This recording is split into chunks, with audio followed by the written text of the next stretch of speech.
Ooh-wee!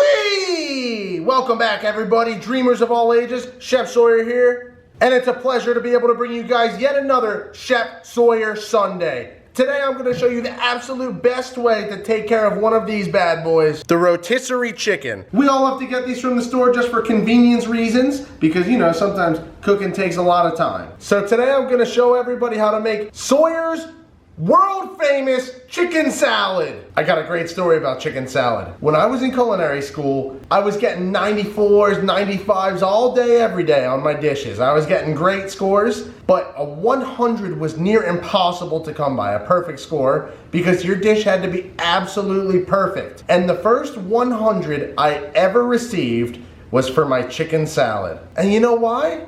Because I was making it for lunch for myself every single day before school. So I just made the chef what I prepare myself every day. And you guys are about to see that recipe. Here's just a good old rotisserie chicken available to everybody. If you don't have a rotisserie chicken, you're free to use chicken breast, chicken thigh, whatever chicken you have. Here's some mayo, some grapes, some slivered almonds, some crispy, crunchy celery, and some pancake syrup. It's time to get the meat off of our chicken. So here, this is the breastplate, and you're just gonna wanna go left or right of the direct middle, because you'll run into a bone right here. So I'll go a little to the right, I'll slice down. You can just take the leg, the thigh, get it out of your way a little bit. I'll remove the skin, just to make things a little easier. And then you can basically just take the whole breast out just by peeling it away. So after I slice down, I just come in here with my thumb and my pointer finger, and you can basically remove this entire breast, and then any little pieces you miss,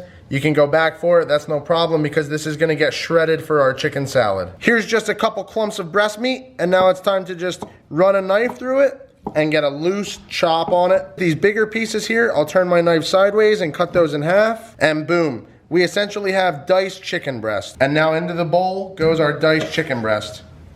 Next up, to join our friend Mr. Chicken in the bowl, is the grape. I like to slice them in half, like so. Now the reason why grapes are good is because they provide a nice sweetness with just a little bit of sour. That's why I choose the green grapes. And also, there's a lot of juiciness to them too. So if you don't have grapes, you can substitute it with another similar fruit, like maybe apples, something that is crunchy and juicy and sweet. And into the bowl of chicken goes our halved grapes. Now it's time for celery, which provides an excellent crunch to the dish. I'm gonna cut it into a more manageable piece. And then while the celery is on its rounded side, I stand it up and I just slice a very thin strip. And I can do that 4 pieces per the width of the celery.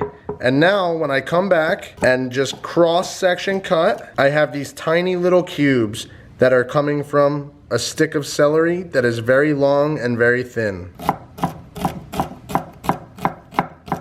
And now I would almost call this a brunoise, which is just gonna be a very, very small dice of celery.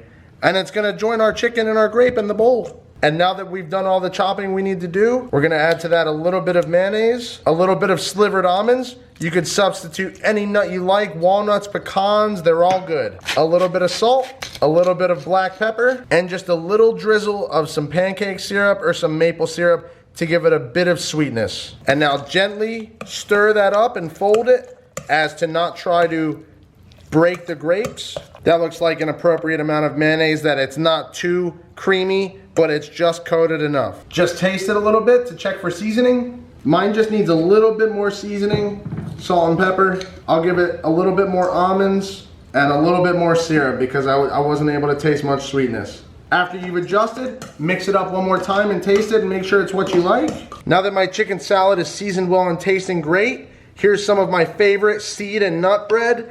You guys can put this on whatever bread you have. And I'm just gonna load it up and pile it high. Feel free to pack on lettuce, tomato, however you like it. But for me, right onto the bread with my nice big pieces of chicken breast, that sounds good to me. Close it on up, give it a little diagonal cut, and boom, let's see the results. Look at all those nice big pieces of chicken breast. The sweetness, the crunchiness of the grapes, the celery, the nuts, everything is just a perfect balance. There's only one thing left, to taste it.